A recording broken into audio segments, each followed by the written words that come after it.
सरस्वती नमस्यामि चेतनां हृदि संस्थितां कंठस्थं पद्मयोनित्वां हरिंकारां सुप्रियां सदा ओम दिव्यै सरस्वत्यै नमः।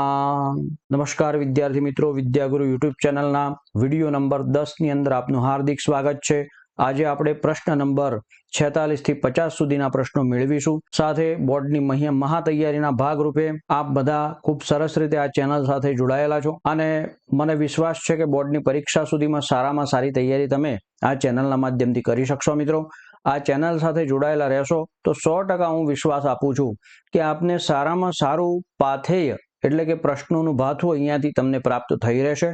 તો ચાલો ઝડપથી આપણે સ્ક્રીન ઉપર જઈએ અને પ્રશ્ન નંબર 46 થી 50 સુધીના પ્રશ્નો મેળવી લઈએ। પ્રશ્ન નંબર 46 થી 50 આજે આપણે મેળવીશું અને બોર્ડની મહા તૈયારીના ભાગરૂપે પાર્ટ નંબર 10 આજે રેકોર્ડ થઈ રહ્યો છે। મિત્રો, ઝડપથી આપણે પ્રશ્નો મેળવી લઈએ। પ્રશ્ન નંબર 46 માર્ચ 2017માં 4 માસની અંદર પૂછાય છે। પેરેગ્રાફનો આપણે અનુવાદ કરવાનો છે। અહીંયા મધ્યે મધ્યે સા ભોજ્યાદીનામ વિવિધાનામ પદાર્થાનામ વર્ણનમ કૃત્વા અતિથેઃ ભોજન રુચિમપી અવર્ધયત ભુક્તે તુ તસ્મિન અતિથૌ તયા તાંબૂલસ્યાપી વ્યવસ્થા કૃતા एवं स्वकीयया गुणसंपदा प्रस्थ परिमितेन धान्येन विविधानि व्यंजनानि विरचितवतीं कन्यां प्रति समाकृष्टः शक्तिकुमारः विवाहस्य प्रस्तावं कृतवान्। कन्यया स्वीकृते प्रस्तावे तां विधिवदुपयम्य स्वनगरमनयत्। तो अनुवाद थशे मित्रों, वच्चे वच्चे खाद्य वानगीओ अने विविध पदार्थोનું વર્ણન કરીને તેણે અર્થાત કન્યાએ અતિથિની ભોજન પ્રત્યેની રુચિ વધારી।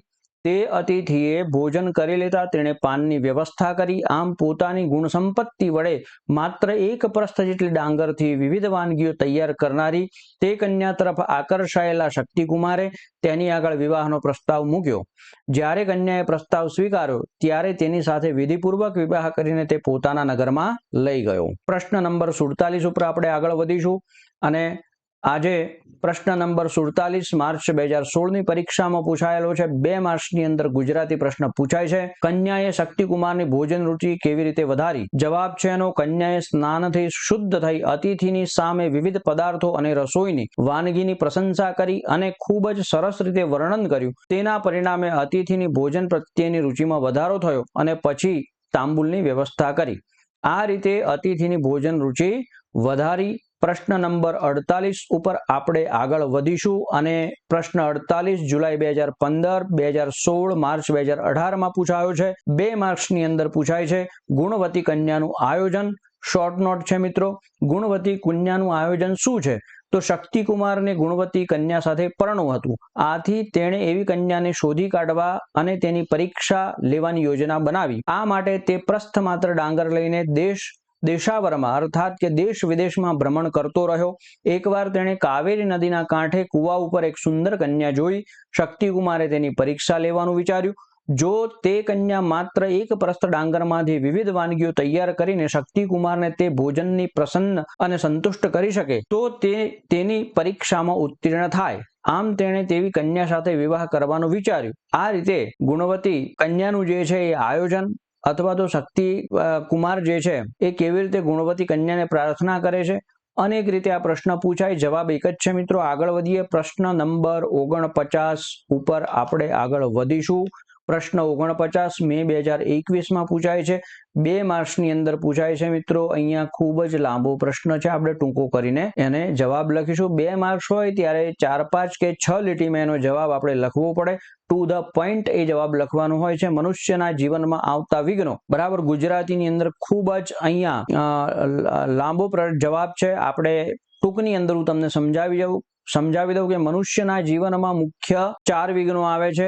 જેવી રીતે ગંગા નદીના કિનારે શિષ્યને ઉપદેશ ગુરુ આપે છે લાકડાનો ટુકડો બતાવીને, કાષ્ઠખંડને સમુદ્ર સુધી પહોંચવામાં જેવી રીતે 4 વિઘ્નો નડે છે, બરાબર છે, એવી રીતે મનુષ્ય જીવનમાં પણ જે 4 વિઘ્નો જે છે એ નડે છે અને એ 4 વિઘ્નો જ્યારે નડે છે ત્યારે માનવ જીવનમાં મનુષ્ય પણ સુખમય સમુદ્રને પ્રાપ્ત કરી શકતો નથી। અહીંયા કાષ્ઠખંડની માફક મનુષ્યોના નદીરૂપી જીવનમાં આહાર, નિદ્રા, ભય વગેરે કિનારા પરના જોડાણ જેવા વિઘ્નો છે। અર્થાત એને આપણે પાઠ્યપુસ્તકના આધારે આપણે જો એને કહીએ તો નદીના કિનારે લાગી જવું, બરાબર છે। તો કિનારા પરના જોડાણ એટલે કે નદીના કિનારે જોડાઈ જવું, નદીના કિનારા ઉપર જ્યારે લાકડું આવી જાય ત્યારે આગળ ખસી શકતું નથી. અર્થાત એવી જ રીતે માણસ જ્યારે આ સંસાર રૂપી સમુદ્રનો નદીનો કિનારો કયો છે તો આહાર, અતિશય આહાર કરવા વાળો માણસ, નિદ્રા એટલે કે ઊંઘી જવા વાળો, અતિશય ઊંઘી જવા વાળો માણસ, અને ભય એટલે જે ડરપોક છે એ સુખરૂપી સમુદ્રને પાર કરી શકતો નથી. આ વિઘ્ન છે. આગળ વધીએ કે જ્યારે આગળ આપણે સામાજિક વ્યવહાર, તો સામાજિક વ્યવહાર જે છે ભારરૂપ છે. તો જેવી રીતે લાકડાનો ટુકડો વધારે પાણી પીવાના કારણે ભારે થઈ જાય, વજનદાર થઈ જાય અને તળિયે બેસી જાય છે નદીમાં, એવી જ રીતે જ્યારે મનુષ્ય જીવનમાં પણ સામાજિક વ્યવહારનો ભાર માણસ ઉપર હોય છે ત્યારે એ પોતે સમાજની અપેક્ષાઓ અને રીતિ રિવાજોને પૂરા કરવાના કારણે પોતાની શક્તિનું અતિક્રમણ કરીને, દેખાદેખી કરીને ગજા બહારનો ખર્ચ કરે છે અને સમાજનો વ્યવહાર કરે છે. અને જેવી રીતે લાકડાનો ટુકડો પાણી વધારે પીવાથી ડૂબી જાય છે નદીમાં, એવી જ રીતે આ સામાજિક વ્યવહાર એનો પણ ભાર અતિશય થવાના કારણે સંસાર સાગરમાં એ માણસ ડૂબી જાય છે, સુખરૂપી સમુદ્રને પ્રાપ્ત કરી શકતો નથી. આવર્ત પાતતા એ ત્રીજા નંબરનું વિઘ્ન છે. એની અંદર દુર્વ્યસનો એ જ આવર્ત છે, વલય છે, પાણીની અંદર આવનાર એક વમળ અથવા ગુમરી છે. અને એની અંદર જ્યારે